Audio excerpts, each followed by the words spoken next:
Assalamualaikum warahmatullahi wabarakatuh. Bismillahirrahmanirrahim. Alhamdulillahirabbil alamin. Wa bihi nasta'inu ala umuri dunya waddin. Sayyidina maulana Muhammadin wa ala alihi wa sahbihi ajma'in. Amma ba'du. Subhanaka la ilma lana illa ma 'allamtana innaka antal alimul hakim. Wala haula wala quwwata illa billahil aliyyil azim. Wa qala ta'ala fi kitabihil karim, a'udzu billahi minasyaitonir rajim. Bismillahirrahmanirrahim. Wa aqimis shalah innas salata tanha 'anil fahsya'i wal munkar wa la dzikrullahi akbar wallahu ya'lamu ma tasna'un. Wa qala an-nabiyyu sallallahu alaihi wasallam, awwalu ma yuhasabul 'abdu fihi yaumal qiyamah as-shalah. Fa in wujidat tammatan qubilat wasairu amali wa in wujidat naqisatan ruddat wasairu amali aw kama qala Rasulullah sallallahu alaihi wasallam. Shadaqallahu azim wa sadaqa rasuluhun nabiyyul karim. Bapak-bapak, ibu-ibu, hadirin dan hadirat sekalian, calon penghuni ahli surga rahimakumullah. Alhamdulillah pada saat ini kita sama-sama dapat bersilaturahmi kembali, sama-sama hadir ke majelis kita ini, dan juga mudah-mudahan pertemuan kita bukan sekadar pertemuan di dunia, mudah-mudahan Allah temukan kembali nantinya kita di dalam surga. Amin ya rabbal alamin. Salawat dan salam semoga tercurah atas junjungan Nabi kita Muhammad sallallahu alaihi wasallam, kepada keluarganya, sahabatnya, dan seluruh pengikutnya di akhir zaman. Khususnya kita yang cinta terhadap sunnahnya. Di antaranya kita duduk di majelis ta'lim adalah salah satu daripada sunnahnya. Mudah-mudahan dengan ada kita mencintai sunnahnya, kita juga dicintai oleh Rasulullah sallallahu alaihi wasallam, dan mudah-mudahan kita di hari kiamat nanti dapat syafaatnya. Amin ya rabbal alamin. Bapak-bapak, ibu-ibu hadirin sekalian rahimakumullah, tidak terasa hari ini kita masuki hari yang ke-12 di bulan Rajab. Nah, yang amalan kemarin kita amalankan, hari ini pindah amalannya subhanallahil ahadis somad. Jadi subhanallahil hayyul qayyum diganti dengan subhanallahil ahadis somad. Ini amalan, siapa yang ngamalkan insyaallah akan mengantarkan kita ke surga. Ini nyebrang titian siratal mustaqim cepatnya kayak kilat. Ini yang kita cari, jangan sampai kita sengsara kena di padang mahsyar. Lamanya di padang mahsyar kurang lebih 50.000 tahun kita berdiri di situ. Siang malam dari tahun ini berapa lama kita tunggu antrian pun sampai di hadapan Allah. Masya Allah, mudah kita tidak seperti demikian. Yang mau mengamalkan insya Allah dia akan selamat nyebrang titian siratal mustaqim sampai ke surga sana. Dan juga alhamdulillah pada saat ini kita masih melanjutkan pengajian kita tentang dulu sunat hayat. Jadi di dalam sholat itu hampir 60% yang sunatnya. Jadi 40% saja yang wajibnya. Jadi kita harus tahu di dalam melaksanakan sholat itu mana yang wajib, mana yang sunat. Harus bisa membedakan. Nah, kita ada tahu dikira wajib semua bacaannya, enggak. Nah, kalau yang sunat ketinggalan sah-sah aja sholatnya. Tapi kalau yang wajib, nah itu bisa membatalkan sholat. Nah, kita lanjutkan. Ini kurang lebih sebulan yang lalu. Lanjutannya, meratakan leher dengan belakang ketika rokok. Dulanya. Artinya orang yang normal rokok itu bisa kayak siku-siku. Nah, itu kayak siku-siku kalau yang normal. Nah, jadi kalau ditaruh air, tertumpah air di belakangnya itu yang normal. Tapi kalau sudah nenek-nenek kayak kita kalau lagi normal itu pasti bungkuk begini. Nah, jadi yang normal itu kayak siku-siku. Nah, matanya masih ke tempat sujud, itu mata kita. Nah, itu ketika rukuk. Dan juga sunat membaca tasbih 3 kali ketika rukuk dan sujud. Jadi yang standarnya itu 3 kali. Lebih boleh mau 5 kali, mau 7 kali, atau paling banyak 11 kali. Tapi yang 11 ini hanya dikhususkan bagi sholat sendiri. Kalau berjamaah jangan dibiasakan yang 11. Kenapa? Ini jamaah banyaknya macam-macam. Nah, pikirannya kalau kalawasan kadang-kadang ada bahkan aku perlu itu perlu ininya kelamaan, ini akhirnya bisa jerah. Aku kalau imamnya itu aku boleh keji dulu. Kenapa kalawasan? Nah, jadi kalau yang 11 boleh, tapi itu untuk kita sendiri. Atau imam sudah sepakat di masjid itu atau di langgar itu apa bacanya 11 bacaan rukuk 11, bacaan sujud juga 11 boleh kalau memang ada kesepakatan dengan makmum. Nah, jangan kita maksakan jadi imam baca yang 11 itu tasbihnya kena kalawasan. Nah, itu ada dulu pernah orang tua kisah apa sebelum ujar beliau, aku salat tarawih itu melaksanakan kayak salat orang 5 waktu. Lambat itu nyanyi. Dulu tanya malam pertama banyak-banyak Pak. Nah, malam kedua masih banyak, malam ketiga tahu kemana orang habisan lagi. Nah, ini kalau kita harus menyesuaikan dengan lingkungan kita. Kalau memang jamaahnya senang aja silahkan, tapi kalau sampai jamaahnya kada senang jangan lagi dibawa. Itu mulakin jamaahnya bisa bubar ke kalawasan gitu. Nah, ketika rukuk dan sujud tasbihnya 3. Ini pun bacaannya juga sunat. Nah, jadi bacaan subhanallahil azim itu juga sunat. Subhanallahil a'la bihamdi juga bacaannya sunat. Arti sunat itu bila kita laksanakan dapat pahala, kita tinggalkan tidak berdosa, sah-sah aja salatnya itu. Nah, khusus ibu-ibu kadang-kadang kalau waktu sujud itu mukenaknya jangan sampai kita sujud di mukenak sendiri. Atau yang sambungan itu kan bisa tampar ke muka kadang-kadang anak sujud itu. Nah, itu jangan sampai tertamu. Jadi kan anak sujud ini kita simpulkan dan sedikit supaya kada tampar ke depan itu. Nah, itu kadang-kadang bisa kita sujud di mukenak sendiri, tidak sah salatnya kalau kita sujud di mukenak kita sendiri. Nah, ini dari kita terapik dengan mukenak kita sendiri. Nah, bapak-bapak juga kalau bisa pakai kopiah, jangan sampai kopiahnya menutup dahi. Termasuk ibu juga mukenaknya waktu sholat itu jangan sampai dahinya ditutupi. Itu tidak boleh ditutupi. Jadi dahinya harus terbuka. Jangan juga sampai kelihatan rambut. Harus dahinya terbuka. Nah, kayak jilbab silahkan jilbab lebih sampai ke alis tidak masalah itu. Nah, cuman waktu sholat itu dahinya harus dibuka. Yang pakai cadar juga sholat harus dibuka cadarnya. Nah, nggak boleh masih pakai cadar sholat tidak sah telapik dengan kalau dahinya tertutup dengan cadarnya gitu. Sama orang tawaf juga demikian, yang bisa pakai cadar tawaf di Mekah sana harus dibuka cadarnya. Tidak sah tawaf kalau masih bercadar gitu.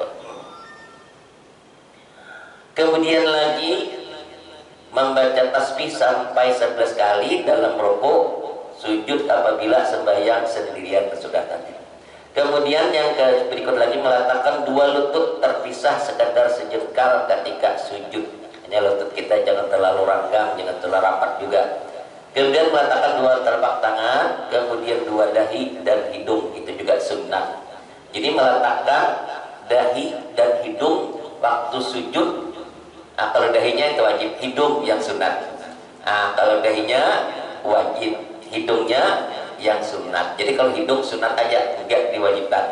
Ini Allah Maha Adil. Kalau hidung diwajibkan, yang fisik kasihan. Itu nak fisik kasihan kalau diwajibkan hidung itu. Kalau orang Arab rata-rata panjang hidungnya nyamannya baru sampai sudah hidungnya. Jadi hidung itu sunat aja karena sama sujud atau enggak jadi masalah. Nah, itu di Arab itu orang Arab itu kalau minumnya jarang pakai gelas besar kayak gini. Paling busuk udah mau dia. Kenapa Arab udah mau pakai gelas besar?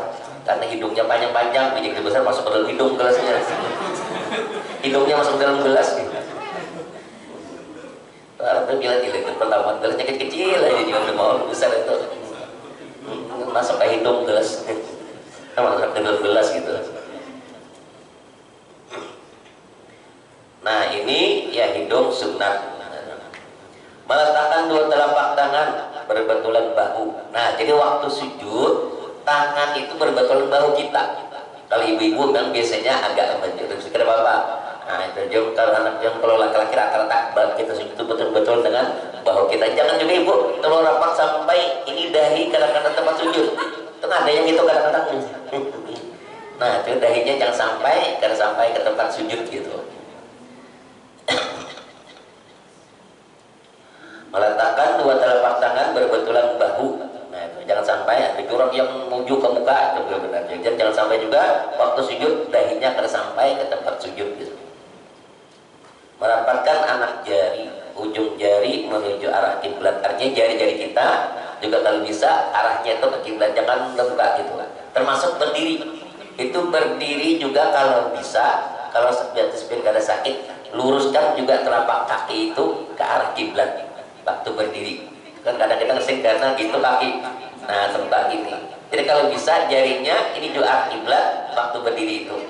Dan juga, nah ini maaf, nah kalau belajar selama belajar kitab mana itu yang membuka kaki itu yang berdasarkan kitab kebanyakannya hanya membuka kaki itu kurang lebih sejengkal kita. Nah kalau kita itu kurang lebih, laki-laki bini-bini kurang lebih sama itu. Nah itu sejengkal kita, itu yang pernah ulun pelajari, yang pelajari kitab-kitab begitu. Cuma nih di antara kita ini kadang-kadang banyak ikut-ikutan aja. Nah karena ikut-ikutan orang begini ikut juga begini kadang-kadang itu. Jadi yang diajarkan itu kurang lebih sejengkal kita gitu. Nah ini kadang-kadang banyak kita tuh yang berongkos seliur bersejadah itu. Ini kadang-kadang banyak makan tempat jadi. Nah namun kaki kita katanya alasannya kan supaya samping itu tidak dimasuki setan, supaya dibuka ini. Tapi bilang belum, kadang-kadang kalau di samping ini masih kurang lebih, yang di bawah lebih bayar daripada samping lagi itu. Masuknya di bawah, tumbuknya ke atas baru bisa.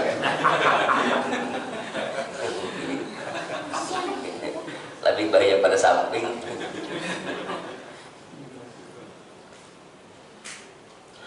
Nah kalau bisa ini juga jari-jari kaki kita waktu berdiri itu juga arahkan ke kiblat, itu lebih baik itu sunat. Yang ke-20 merenggangkan dua pergelangan tangan dari samping kiri kanan lambung. Nah ini bagi laki-laki. Dan merenggangkan perut dua paha ketika rukuk dan sujud bagi laki-laki, dan merapatkannya bagi perempuan. Ini bagi ibu-ibu itu enggak dibuka lebar, itu agak rapat sedikit karena ada yang dijaga gitu. Jadi perempuan kenapa dirapatkan? Ada yang dijaga, takut jatuh buah apa itu.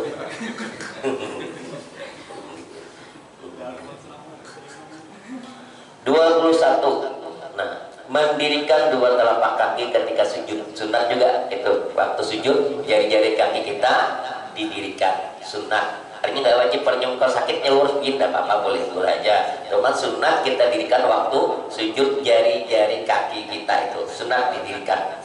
Nah kalau memang bisa juga itu ada dalban sedikit arahkan juga ke kiblat. Jadi maksudnya itu jari-jari kita tetap menghadap kiblat itu. Berikut lagi membaca doa ketika antara dua sujud juga sunat, yang baca Rabbil firli warhamni warfa'ni wajubni warzuqni wahdini wa'afini wa'afani, itu juga sunat bacaannya itu.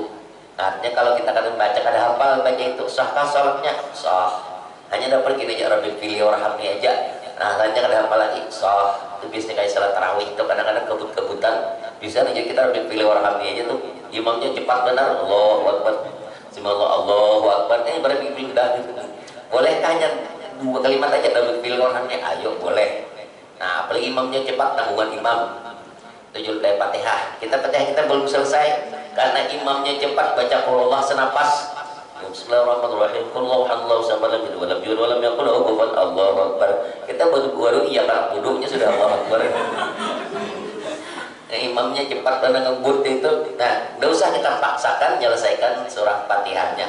Jadi biasanya rukuk ikut aja rukuk. Ini termasuk kayak salat kita siang begini, juga salat zuhur.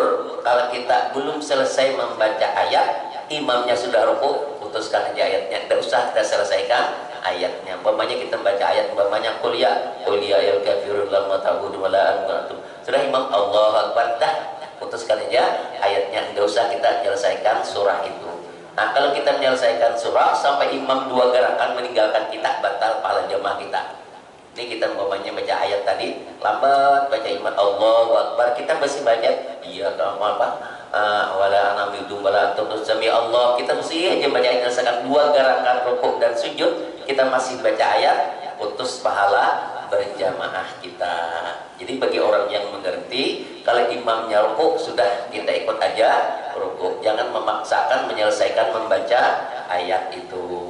Nah ini perlu juga diketahui, kadang-kadang kita kadang ngerti, kita selesaikan sampai baca orang rukuk Allah masih aja selesaikan. Ini kadang ngerti, namanya tata cara berjamaah itu. Kemudian lagi duduk iftiras pada setiap duduk sembahyang kecuali duduk mengiringi salam. Artinya duduk tahiyat awal. Nah itu juga sunnah. Dulu sudah menjelaskan di awal-awal itu termasuk sunnah abad. Nah sunnah abad itu artinya kalau kita ketinggalan sah-sah aja salatnya. Nah ini imam ketinggalan duduk tahiyat awal, nah sah salatnya. Jangan kita paksa imam itu disuruh duduk kalau sudah dia berqiyam. Nah kalau imamnya disuruh duduk paksa itu batal, karena bila sudah berqiyam itu sudah masuk ke bagian rakaat yang ketiga. Kalau sudah berdiri terus, tapi kalau berqiyam duduk berarti ada tertib lagi salatnya, terulang-ulang. Nah itu batal sholat si imam itu kalau sholat kita terlepas sholat sendirian juga demikian. Kita sudah Allah ketinggalan awal tadi langsung Allahu Akbar sukyam. Ketinggalan awal duduk macam awal batal sholat kita. Nah kalau kita tadi ketinggalan baru ketinggalan dari awal duduk batal sholat kita. Jadi kalau ketinggalan lanjutkan aja terus sampai salam. Nah kalau bisa ditambah dengan sujud sahwi. Nah itu. Nah itu namanya sholat orang berilmu dengan ilmu itu bidah. Duduk iftiras yaitu dengan cara merapahkan telapak kaki kiri dan mendudukinya, sedang telapak kaki kanan ditegakkan di atas jari-jari kaki. Itu namanya duduk tahiyat awal. Jadi yang kanan itu didirikan. Nah kalau yang ada sakit jari-jarinya itu didirikan juga. Pas kita kayak biasa itu awal didirikan jari kaki yang kanan gitu. 24 lagi berikut lagi duduk istirahat yaitu sejenak ketika hendak berdiri setelah sujud kedua. Ini biasanya pakai duduk istirahat itu juga hanya untuk sholat sendirian. Kalau si imam jangan duduk istirahatnya habis sujud kedua itu ada duduk. Nah ini kalau imam itu habis sujud kedua duduk istirahat, tidak jarang itu makmum itu bisa berdahulu berimam berdiri karena ini pada duduk istirahat. Jadi kalau berimaman jangan imam duduk istirahat ini, karena Allahu Akbar makmum itu langsung bangkit berdiri, imamnya belum berdiri makanya duduk istirahat. Kita dulu makmum berdiri daripada imam. Nah itu kalau untuk salat sendirian boleh pakai duduk istirahat itu. Kalau berjamaah jangan, biasanya terdahulu makmum berdiri daripada imam gitu. Kemudian lagi meletakkan tangan di atas hamparan ketika akan berdiri. Meletakkan tangan di atas hamparan ketika hendak berdiri itu tekan. Hendak berdiri itu sunatnya di jurang langsung berdiri-berdirinya, karena pakai tekannya itu nah kuat berdiri langsung berdiri boleh juga, cuman bagusnya supaya jangan terambah apa tapi kita bertekan hendak berdiri. Sunat juga menekan itu. Kemudian lagi duduk tawarruk yaitu pada tasyahud akhir. Cara duduk tawarruk yaitu merabahkan telapak kaki di atas buku kaki, kemudian memasukkan di bawah kaki kanan, sedangkan telapak kaki kanan ditegakkan di atas jari-jari kaki. Nah ini jadi duduk tahiyat akhir ini ada bermacam-macam pendapat ulama, perlu diketahui.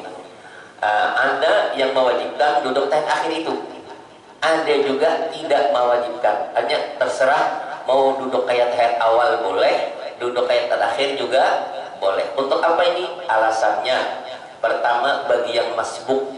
Nah bagi yang masbuk itu dua duduknya boleh dia. Mau duduk tahiyat awal boleh, karena alasannya dia akan menambah lagi rakaatnya. Ada juga duduk tahiyat akhir padahal dia masbuk juga. Alasannya kenapa? Karena mengikut imam. Karena imam duduk tahiyat akhir ikut juga duduk tahiyat akhir. Jadi dua alasan boleh. Nah kayak bagi yang masbuk karena anak menambah dia duduknya duduk tahiyat awal. Nah setelah imam salam baru berdiri. Ada juga yang satunya dia duduk tahiyat akhir karena alasannya mengikut imam. Tapi kalau di Makkah sana orang Arab nggak ada duduk tahiyat akhir, nggak ada. Biarpun dia duduk tahiyat akhir dia tetap duduk tahiyat awal. Itu di Arab rata-rata begitu. Nggak ada mereka duduk tahiyat akhir. Duduk tahiyat akhir ini hanya orang Indonesia, Malaysia, Mesir. Itu yang sama kita, yang bermazhab kita Syafi'i rata-rata begitu duduknya duduk tahiyat akhir. Jadi kalau orang Arab rata-rata nggak ada duduk tahiyat akhir, semuanya duduk tahiyat awal. Itu di Arab sana. Jadi benar aja keduanya. Jadi kita jangan menyalahkan orang. Kalau udah tahu kita nggak nyalahkan. Biasanya orang yang nyalahkan orang itu ilmu yang tanggung-tanggung suka nyalahkan. Wah itu nggak benar, itu nggak sah salatnya. Karena dia tahu, udah tahu. Oh benar aja, karena ada masing-masing punya dalilnya itu. Bapak dan Ibu sekalian rahmat kita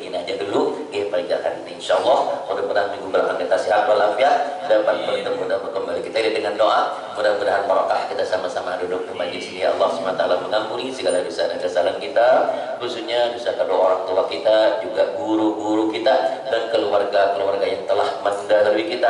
Juga tak lupa mendoakan anak cucu kita, keluarga kita. Mudah-mudahan mereka Allah menjadi anak cucu yang saleh-salehah.